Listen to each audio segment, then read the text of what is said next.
And we are on Stepping In, and I have a special guest today.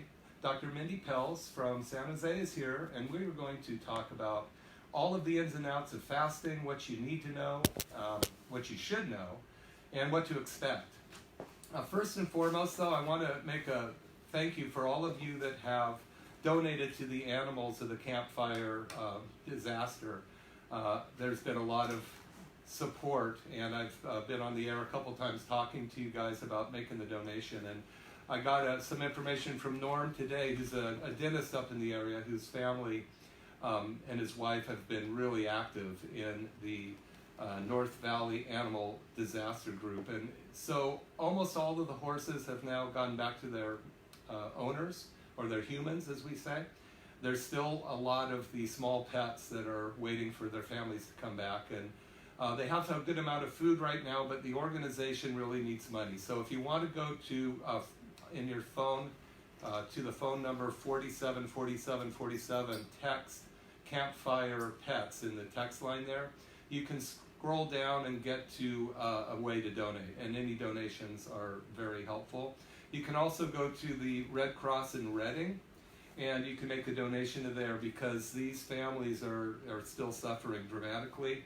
And the Reading Red Cross is 3609 Batchel Lane in Reading, 96002. So if you feel like making a donation to them, and that'd be very appreciated. So I want to welcome Dr. Mindy Pelz. Welcome, Mindy. Yeah, thank you. Thank you for having me. Yeah, I'm so glad you're here. And you and I know each other for years, and we're both really involved in this kind of revolutionary new health subject called, well, it's basically, how would you describe it? Yeah, I mean, it's revolutionary, but it's also ancient, right, at the same time. So it is really the fasting craze that everybody seems to be jumping onto. Yeah. And it's incredible. And I'm so excited to share it with people and talk about how do you fast and when do you fast and is it right for you? There's so much great information out there, and there's so much misinformation. Absolutely. So I think the thing to talk about first and foremost is, why would somebody want to fast in the first place? I mean, heck, shouldn't we just be eating 3 meals a day? Right. Well, so really good point. If you ever look at, the 6 meal a day idea, which was what so many of us had been trained to eat 6 meals a day, it'll speed up your metabolism. Nothing could be further from the truth. In fact, one of the places that doctors go to get the most sound information is a website called PubMed. Mm-hmm. So all you got to do is type in 6 meals a day, the benefits of 6 meals a day into PubMed, and you'll see that there is no science behind there.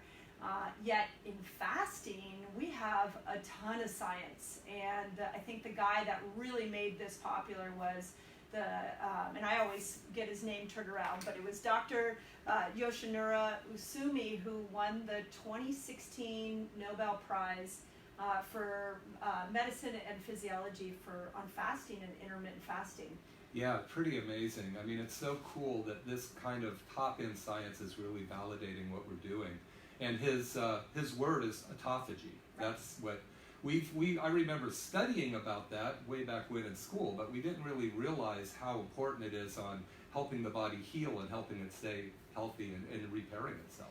Yeah, and I think, and you and I have talked about this before, I just feel like nobody's taught people that we come with these innate healing capabilities in our body, and one of those capabilities is autophagy. Exactly. And the body repairs itself when you take food out of the equation. So I think that, to me, I know you're in the same boat, is so exciting. Yeah, it really is. And to know what happens in the body when I want to go back just for a second. You're talking about the 6 meals a day thing and why people were really being directed towards that. And a lot of it had to do with the insulin level, or the predominance of diabetes in our country. I think 1/2 of us have high insulin in our blood or already diabetic. And what traditional medicine has told them is just keep eating little meals a day. Yep. And what we're finding is that this is actually causing the body to put on weight And it's driving up this thing called insulin in the blood that actually has terrible ramifications on health. Yeah, and I think that's such a good point. If you think about what we've done with health, you know, the eating frequently, the low fat, are we healthier, are we skinnier now than we were 20, 30 years ago? And I think nobody would say yes to that. Everybody's, I mean, the chronic diseases are on the rise. So what fasting is giving us all an opportunity to do is to take a step back and go, wait a second, maybe that theory was wrong. Maybe this eating all the time is not what the body wants. And that's where, when you dive into the science, you start to see, you're right, that isn't what we want. Yeah, absolutely. And what we have found is by taking little bits of food on a, you know, I think they say that the average American eats 17 times a day. I mean, one nut in your mouth is considering eating, because it's jacking up this hormone called insulin, which we need. But what happens is we've been screaming to our cells with insulin so much that the cells don't listen anymore, and they develop something called insulin resistance, which means it no longer works. And I always give the example, it's kind of funny because we're talking about your kids and they're a little bit younger than mine, but teenagers, you know, they sometimes don't want to listen as much as they did when they when they were so young and just going, oh, there's mom, where's dad, I can't wait to see him. You know, so now our cells are acting the same way. They've been listening to this insulin communication for so long that they don't want to listen anymore, and they can't listen. And what happens is our cells become diseased or damaged. And since all life is in the cell, what we really need to do is figure out how to heal that problem. And fasting has become like the gateway to this healing process. Yeah, we have, 72 trillion cells in our body. And when you start to saturate them with glucose and insulin over and over and over again, they really, truly become sick. And then you throw some toxins onto that, and now you've got a body that's just continually breaking down day after day. So what's so cool about autophagy is what they discovered is that when you fast, his research was done 13 to 15 hours. When you take food out of the equation for 13 to 15 hours, that when the cells perceive that there's no more glucose coming, what they will do is they turn within themselves and they start to eat the toxins and the extra glucose that you have stored in there. It starts to live off of that. Wow, that's amazing. It's so cool. And then you're repairing yourself. And you haven't done, it didn't cost you anything. All it took was the understanding of what your body needs. You know, I'm getting goosebumps. I just want to say I've been doing this show since January, so it's almost been a year, and it's so nice to have you here, Mindy, so we can actually kind of hopefully help people understand this better. Yeah. But first and foremost, I think we should define autophagy. Autophagy means auto means self, and phagy means eating. So basically, your body is eating itself. That's right. But what Dr. Yoshinori Asumi came up with, or what he discovered, is the body's only eating the bad stuff first. Right. Yeah, right. We used to think, oh, if you eat or you starve, one of the myths is you're going to waste muscle, you're going to go into starvation mode, it's bad for you, you're going to get sick. And if you do this correctly, and I really want to emphasize correctly, then your body is amazing. It will actually, you can turn back the clock, you know, you can turn back the hands of time. Yeah, and I think you and I talk about this a lot. What I really hope that people start to see with this new fasting craze is that you were born in a body that was so intelligent. It has so many ways to heal you. And when you start to understand them and utilize them, we don't have to look outside the body for help. We can turn within the body and start to go, okay, body, how, just like we know sleep is so important for us to heal. Well, guess what? Fasting has that same capability. So tapping into the body from an innate intelligence place is so massively important for where we need to go as a society with health in general. Yeah, and just so you know, both Mindy and Mindy lives in San Jose, and I'm living over here in beautiful Santa Cruz. And she says it's nicer over Yes, here than... I drove over today, and I can officially say it's colder in San Jose than here in Santa Cruz.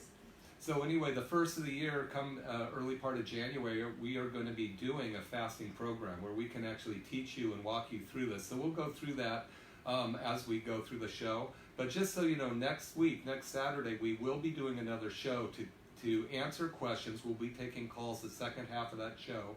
We want to try to get the data out this week and early part of next week so you can start to get your questions together so that if you are interested in joining either Mindy or myself in January to get this thing rolling, we can you'll be all prepared. Yeah, and I think that's another really important topic is there are a lot of different types of fasts, and next week we'll break them down.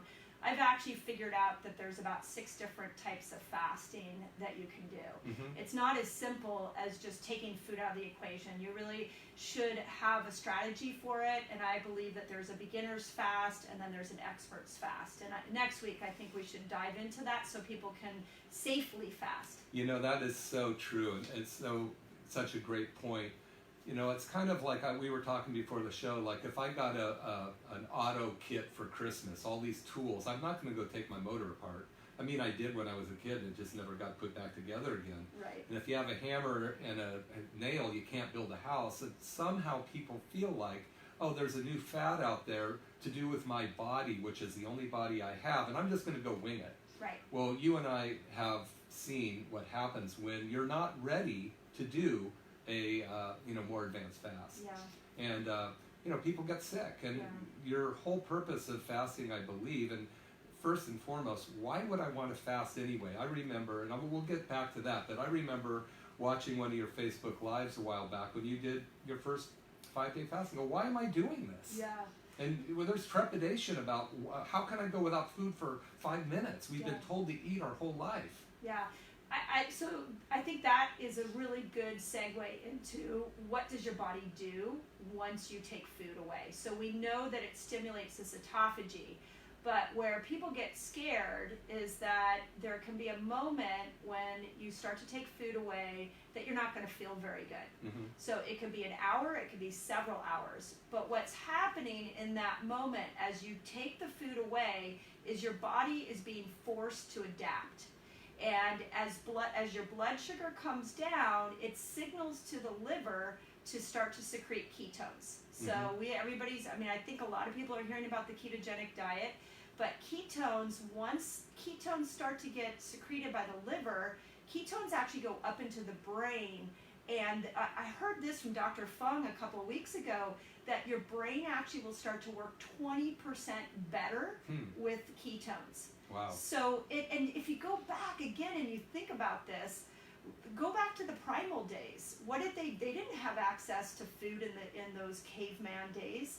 So the body was designed to have a way to survive when it didn't have food. And in fact, it was to the body's advantage to thrive even more when it didn't have food. So, if you have ketones going to your brain is thinking sharper, you're going to be able to go hunt food a whole lot better. You're not going to be passed out on the ground. But we've gotten so reliant on food and what types of food are going to heal us, when really one of the greatest gifts you can do is allow these ketones to be produced in your body. Yeah, absolutely. And I just know that sometimes when you don't eat, that pain in your stomach, it causes anxiety. Oh, I got to eat, or I'm going to be grumpy, or I'm going to crash, or but the funny part is when you start to really learn how to use your body more efficiently, which is what we're doing, we're burning up all of the fuel that we're giving it rather than storing it as kind of toxic waste in our body. Yeah. And I kind of liken our body to, what if I had a 1956 Chevy out there that never had the rings replaced on them? I'm driving down the road blowing blue smoke out of the back. I mean, I'm getting 3 miles a gallon. That's not very good. We all want efficient cars. You can plug it in at night and switch between 2 types of fuel. You can switch between electricity and gasoline. Electricity and gasoline. Our bodies so many of us are so inefficient. Look at yourself in the mirror and go, wow, am I an efficient burner of fuel? Or am I storing it? Is that toxic? Is those stored fuel causing me to be sick. Yep, yeah. And one way you know Mm-hmm. is by how long you can go without food.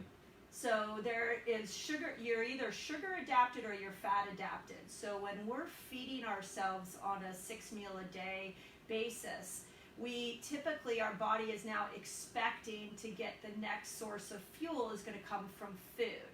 And this is why you have to keep eating. But once you put yourself into a fat adapted place, your body knows, you train it to go find fuel in the cells, to go find it in the fat, and you can go a much longer period without food and you'll have more energy, more mental clarity. So I think it's really important for people to understand that there's two ways you get fuel, and you can't access both all the time, and knowing how to get it from fat is so important for longevity.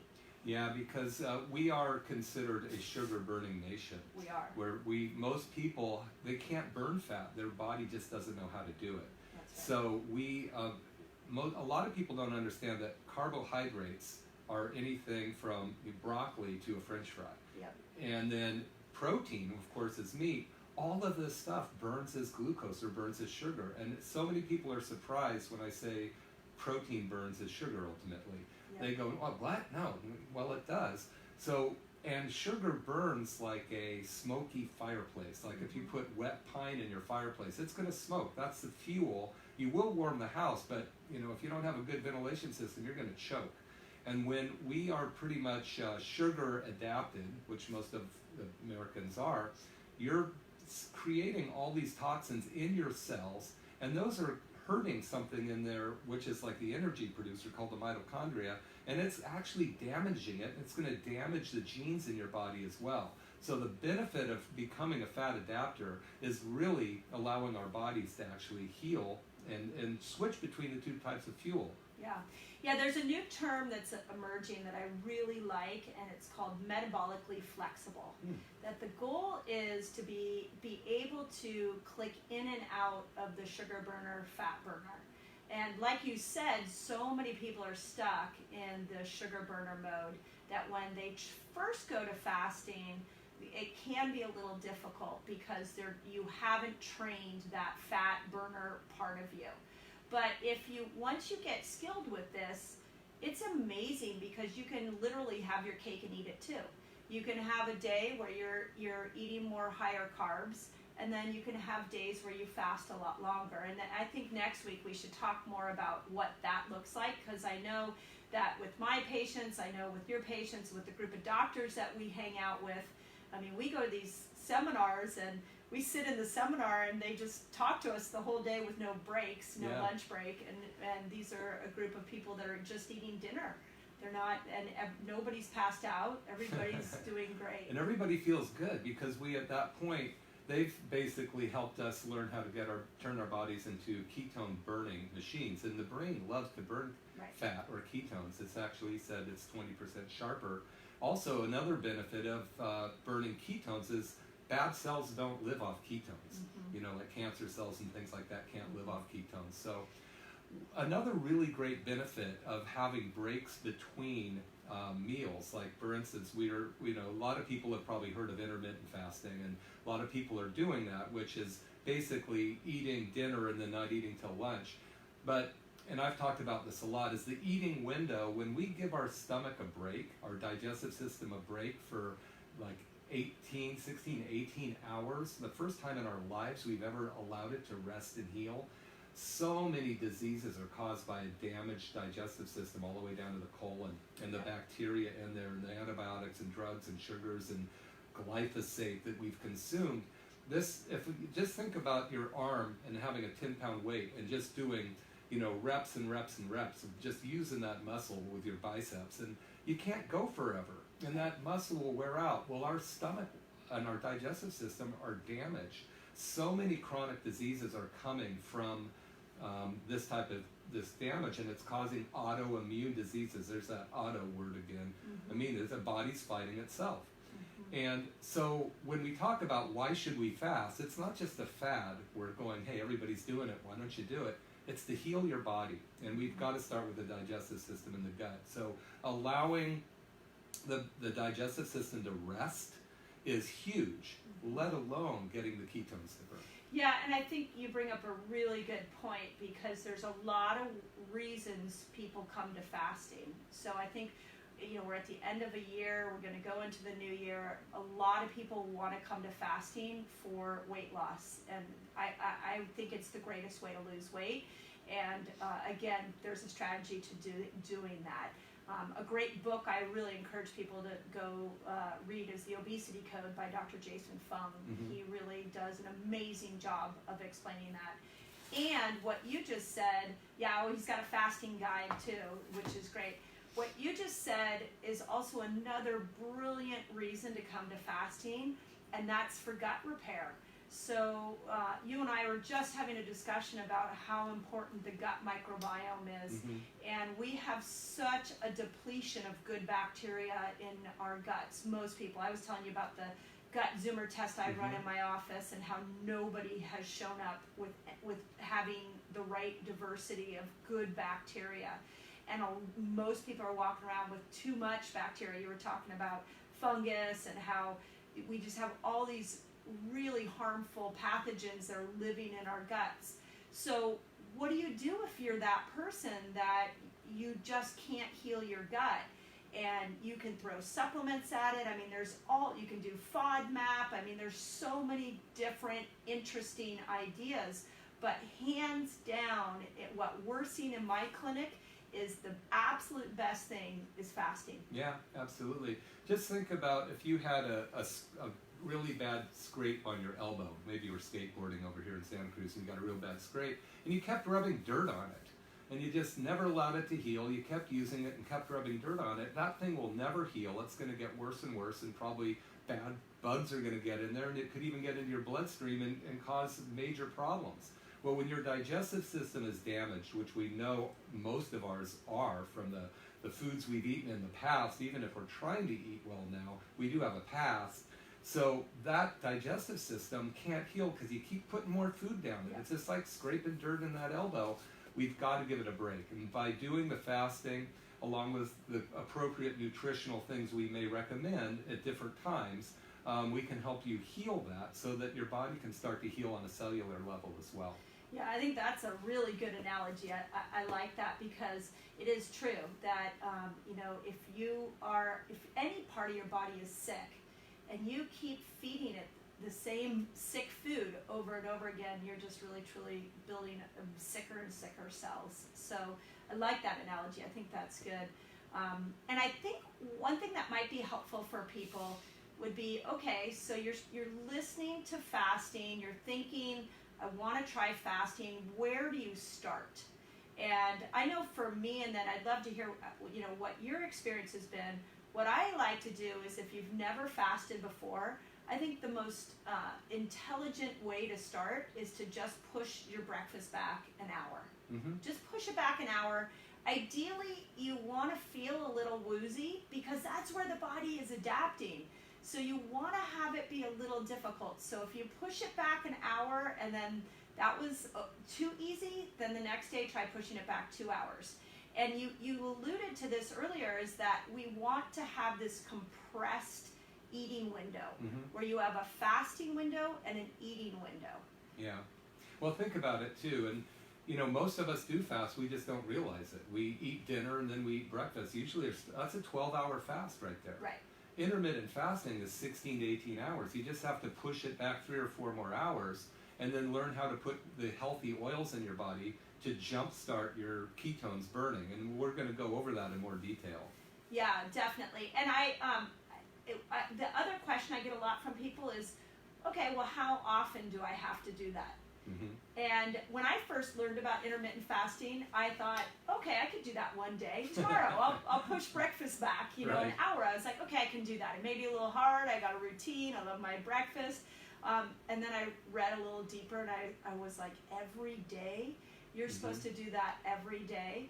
And almost every day. I think that's the paradigm shift that I would love to see listeners have, is that let's go from I need to eat all the time to heal my body to I need fasting times and I need feeding times. And let's start to look at food as being something that can be a tool when you eat it in the right window of your day, but it's not meant to be done all the time. Yeah, absolutely. I think it's really interesting. Actually, I remember going to a seminar that you did a while ago, and you said this great thing, and there were hundreds of people there, and you said, if I could give you a magic pill today, and it would handle all of your health issues, handle your weight problems, handle your energy problems, how many people would take the pill? And half the audience or more raised their hands.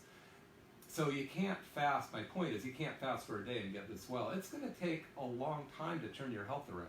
Yeah. You might, and this is what's the problem with some of the fad diets, as they work for a little while, then they stop working, and if you don't know why they stop working, you're going to give up, and then you go, well, there comes another one, and they're all good to a point. Like, for instance, the keto diet is something that's everybody's heard about. It's a really popular word that's searched a lot now. But what we know about diets is the body needs diet variation. Do you want to speak on that for a minute? Yeah, and I agree that the magic pill can be fasting. Yeah. It really is miraculous. And if you're out there listening and really struggling with your health, I cannot encourage you enough to give fasting a try. Yeah. And if you've never fasted, do exactly what I just said. Push your breakfast back an hour. Next week we'll talk about where do you go from there and what are some other fasts you can do. Excuse me. And then the second thing you said was important was variation. So keto is really a really popular buzzword right now, and there's a lot of benefit with it. The body does really well when you lower down your blood sugar and you increase your good fat. There's so much benefit that you are giving your body, but it's not meant to be done all the time. Mm-hmm.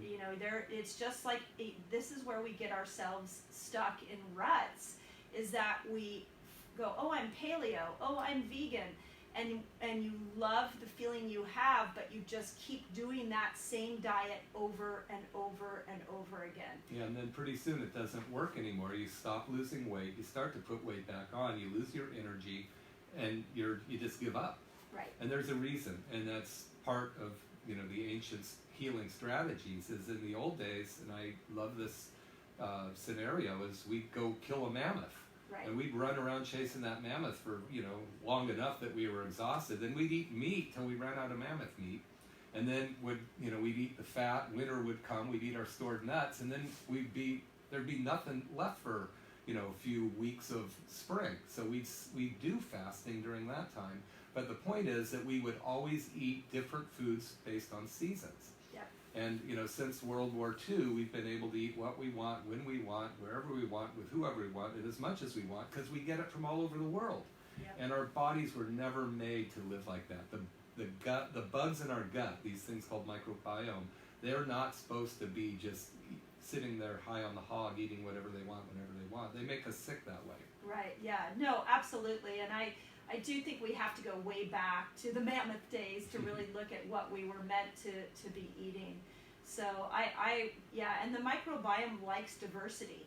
So we have trillions of bacteria in our gut, and when we feed them the same foods over and over and over again, and even if they're keto foods and they're paleo foods or they're vegan foods, even if the diet you're eating is phenomenal, if you don't have variation, then you're not creating a diverse microbiome in your gut, and those bacteria are making serotonin and dopamine, and they're GABA, and they're making really important parts of chemicals that your brain needs and your body needs. Yeah, really, I think 90% of the serotonin is made in our digestive system. Yeah. And so these microbiome, these bugs, there's more of them in our gut than we have human cells. They are going to take the food that we put down, and they're going into our digestive system, and they're going to break that down into nutrients for us.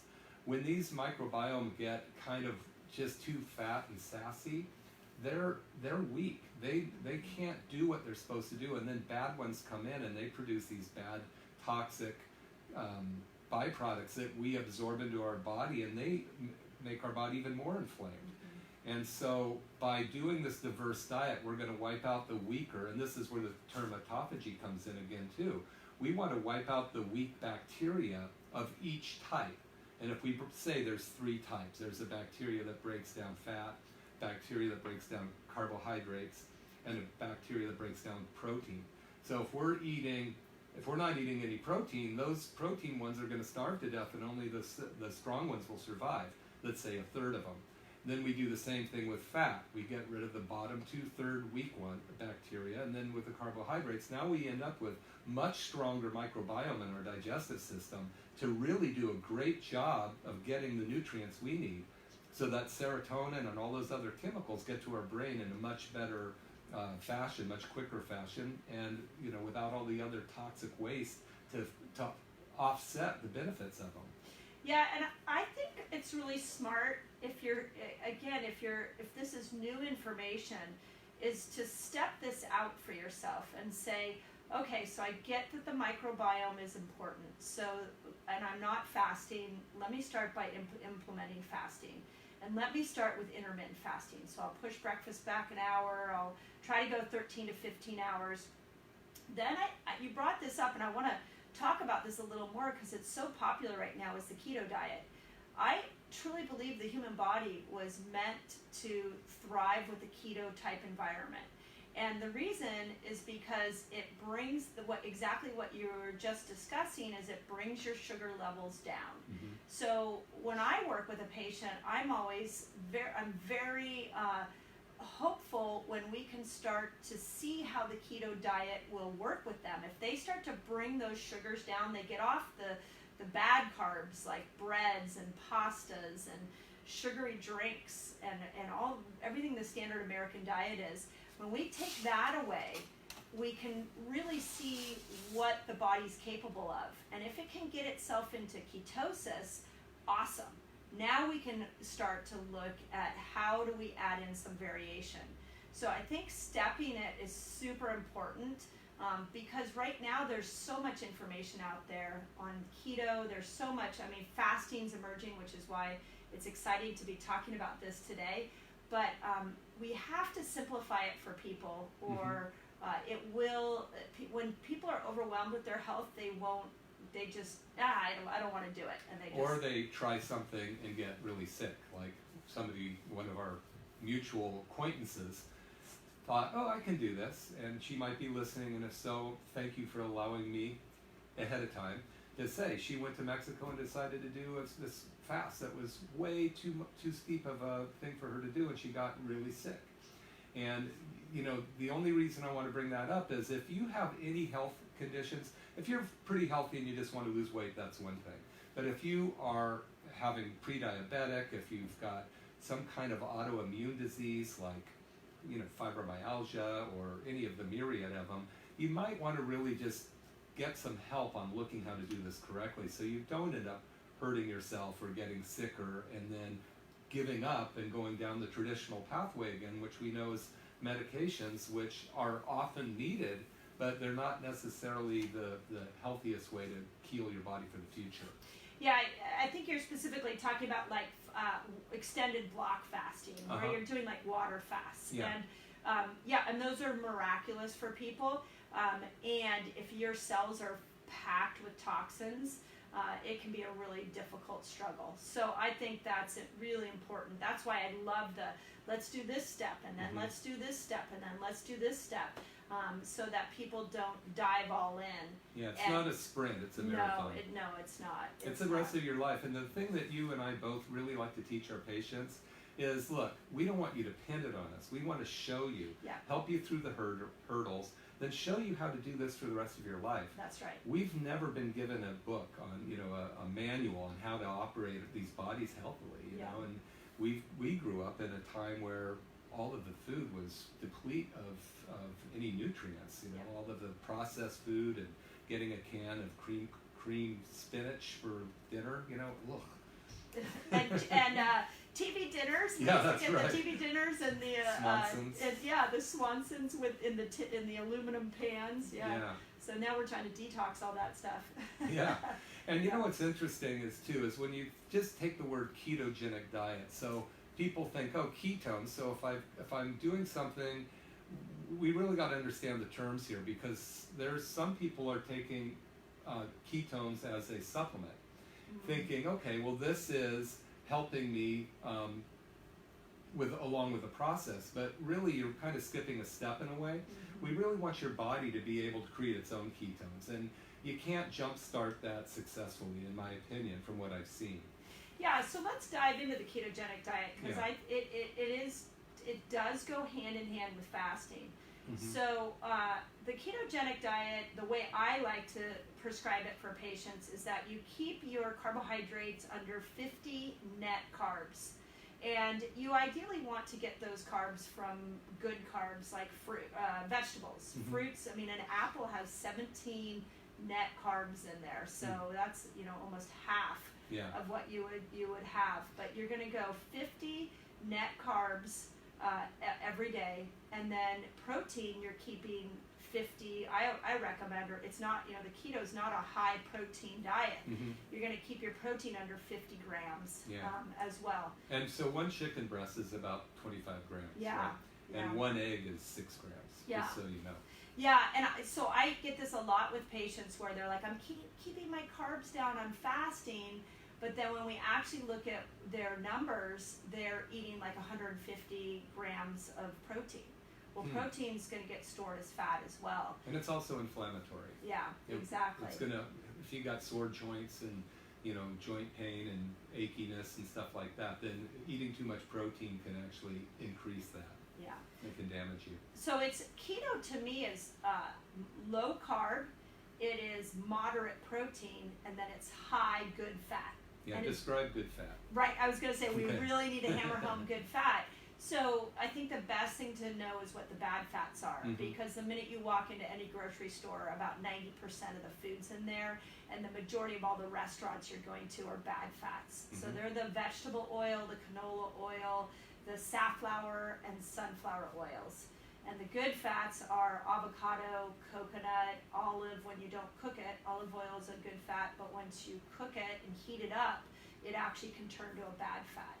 So really switching your fats, and then when you eat, look at your meal and ask yourself, do I have fat at this meal? If you don't have any fat at your meal, there's a good chance, and meal after meal after meal, you're not getting enough fat in general. Yeah, and also if you don't have a problem with dairy, I mean, butter is great, and the butter's got this, one of the amino acids that is called, or fatty acids, is called butyric acid. I mean, this is a huge immune system builder, and it's also an antifungal and antibacterial type of building block. So butter's really good. You want to get organic grass-fed butter, and you can get that at the health food stores, and ghee as well. Yeah, we use a lot of ghee. Yeah, and then whole whipping cream.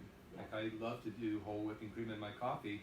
I've been doing intermittent fasting for so long, I just have that in the morning, and we can go into that more later, but that's, that gets me going, and I'm good. My body's burning fat pretty effectively. Yeah, and I think let's go into the coffee and the buttered coffee, because I think that's a really complicated one for people to understand, is that if you're fasting for these longer periods, let's say you're going 15, 16 hours a day, but you can have your coffee or your tea, and it's recommended that you actually put some butter or some high heavy cream in there.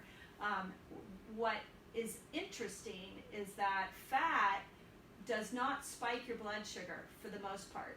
It will many times actually lower your blood sugar. So I have a good friend who has her daughter has type 1 diabetes, and they were upgrading her Dexcom, the continuous blood sugar reader. And so she called me up and she said, do you want to wear my daughter's Dexcom, her old Dexcom, so you can see what your blood sugar does? So I did. I wore it for a month. Wow. It was super fascinating. My two biggest takeaways from wearing this thing was that fat actually lowered my blood sugar.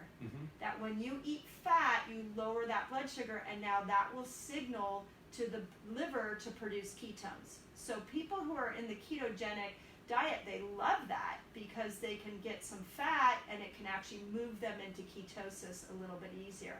My other takeaway for those people who are watching their blood sugar and they can't seem to get their blood sugar down is one of the biggest elevators of blood sugar is stress. Yeah. So that's a really, toughie. Yeah, it is. You know, and you just have to, there's things we know we can do. Number one, if you have stress on your body, chiropractic is absolutely amazing. Absolutely. You know, I mean, you and I have been chiropractors for, you know, me 30 years, you're probably, 23. Yeah. 23 years. And the things we see, it's a miracle. I mean, just freeing up the nervous system is amazing because the nervous system is the master system for everything. Yeah. You know, and now, but what we found, and the reason you and I have branched into the chemistry or the fasting and the nutrition is because of the 80,000 different toxins that have gone into our environment over the last, since, you know, the turn of the last century. Our bodies they can't adapt to this quick enough, and these toxins are building up in our fat cells and our brain cells and causing all kinds of disease. And one thing I wanted to say about the ketogenic diet, or any diet where you're burning fat, because we want to burn the stored fat, is toxins are stored in fat cells. You know, fat is oil, and oil is not soluble to water, so the body has found that if it puts those heavy chemicals in a fat cell, then it's not going to hurt the body, so that stores them in there. Yeah. So when you start to burn fat too quickly, if you're already not very healthy, that excess amount of toxins that are coming out of your stored fat cells can actually make you sick. Yeah. So this is where you really need to have somebody help you and guide you through it, because your health depends on it. Your future depends on this. It's not just, let me lose 10 pounds in these cases. It's like, how do I make sure that I'm not going to end up with some kind of bad mental problems with brain fog down the road? Because we know some of the stuff is in our brains. Yeah.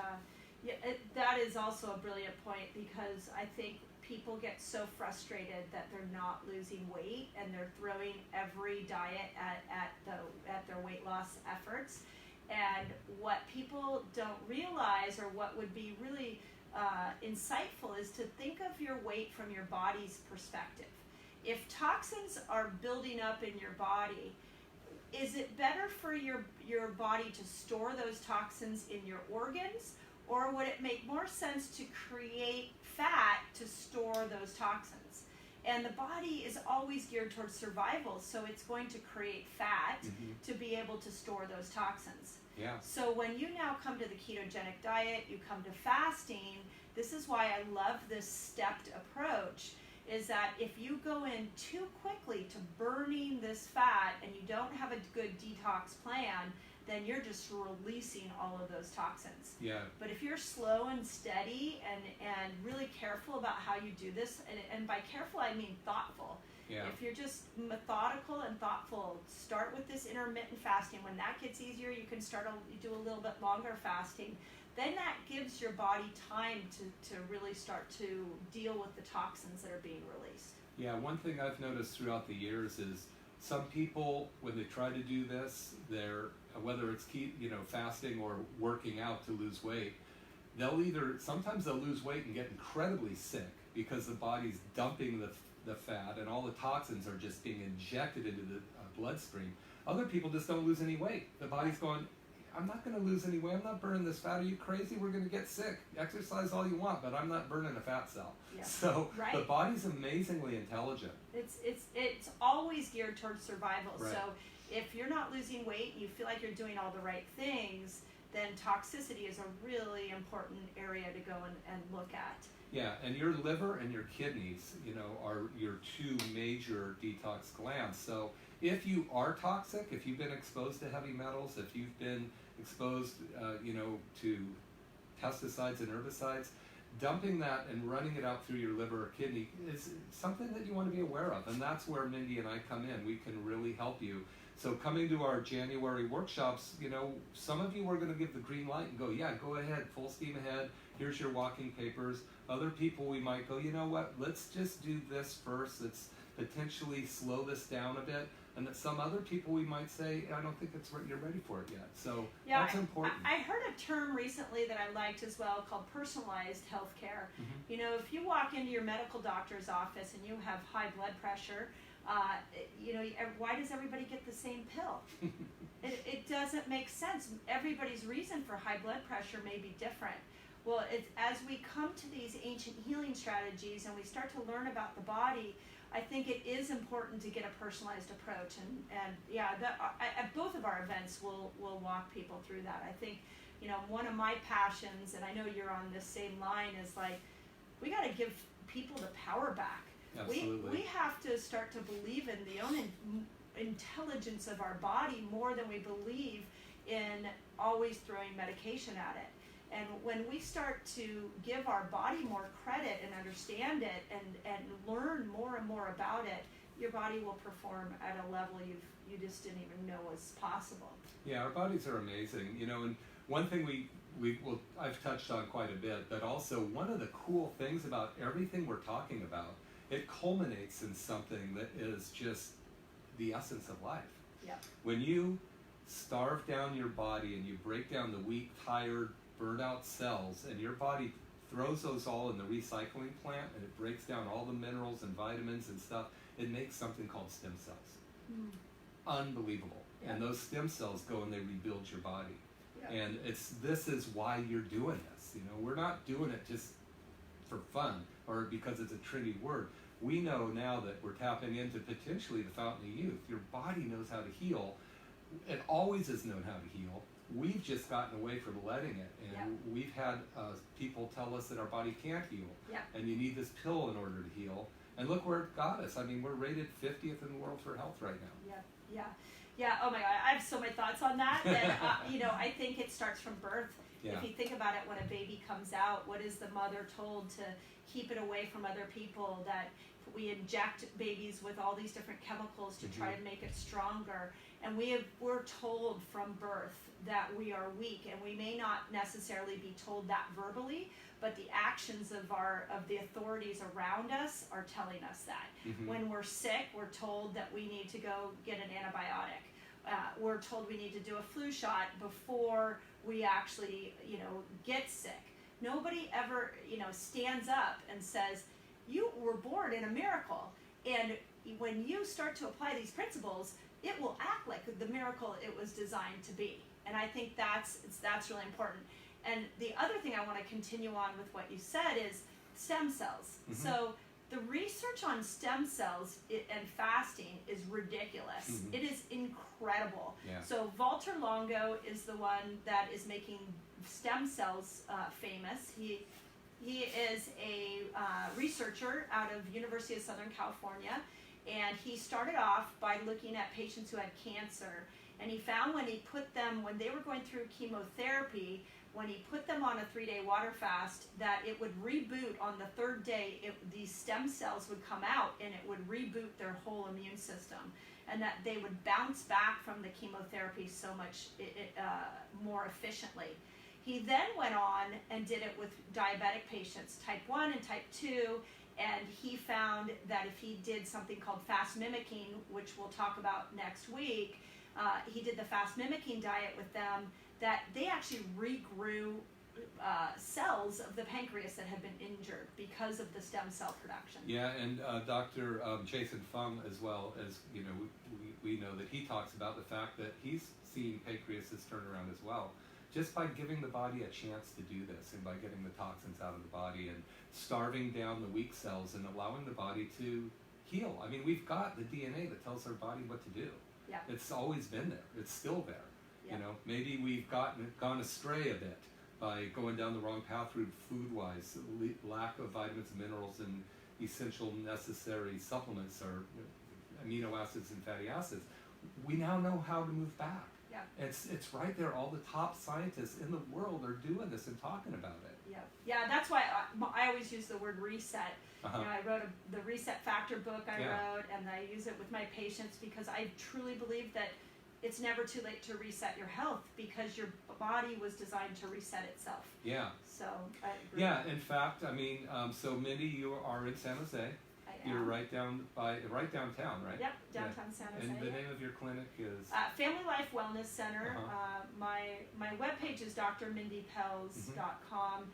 I have a lot of my resources are there. I do, as you know, I do a lot of Facebook Lives. Yeah, she does. She's great. Really trying to educate people on these principles. Yeah, and your Facebook is Dr. Mindy Pels? Yeah, Dr. Mindy Pels. And mine is, of course, Dr. Duncan McCollum. I'm here in Capitola, McCollum Family Chiropractic there on the Brown Ranch, and you can go to Dr. Duncan McCollum Facebook. And Mindy and I, we're on the same path. We want to change this whole Central California thing. I mean, there's not a lot of docs doing what we're doing or working with the leaders of the industry like we are.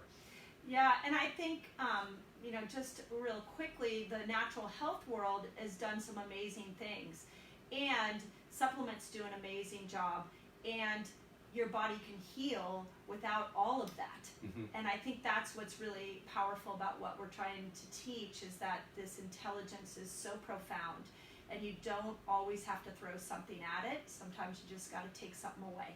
Yeah. Well, I thank you for tuning in. We've got a couple more minutes here, and this is Dr. Duncan McCollum and Dr. Mindy Pels, and such a pleasure to have you here, Mindy. Thank you. Just can't wait. Love it. We're going to do more of this, and we're going to try to change everybody's way of thinking. I want to just say a couple things. The song that was played at the beginning is Sascha Bossa by Smith and Gail Dobson. And I think all of you know that Smith was an amazing musician that passed away several years ago. But Sascha is doing really well. She's in New York, and I talked to her mother, Gail, who's also a phenomenal musician. You'll hear her on the way out again.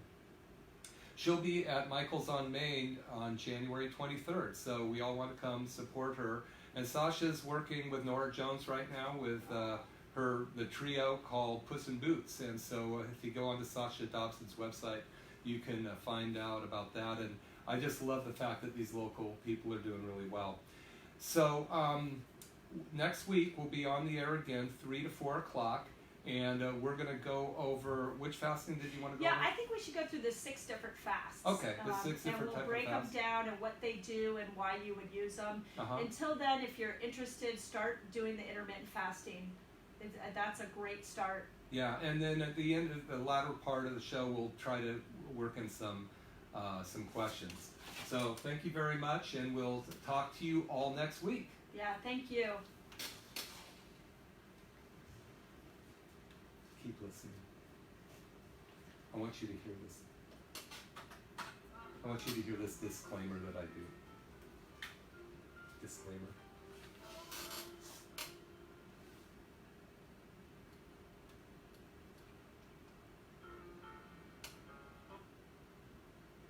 None of this information has been evaluated by the FDA, nor has it been endorsed by Big Pharma, the ANA, or the CDC. Be aware that eliminating toxins and eating healthy organic foods and eliminating genetically modified or processed foods from your diet may be good for your health. Implementation of any of this information may result in improving your health, restoring proper digestive function, increasing your energy, strengthening your immune response, and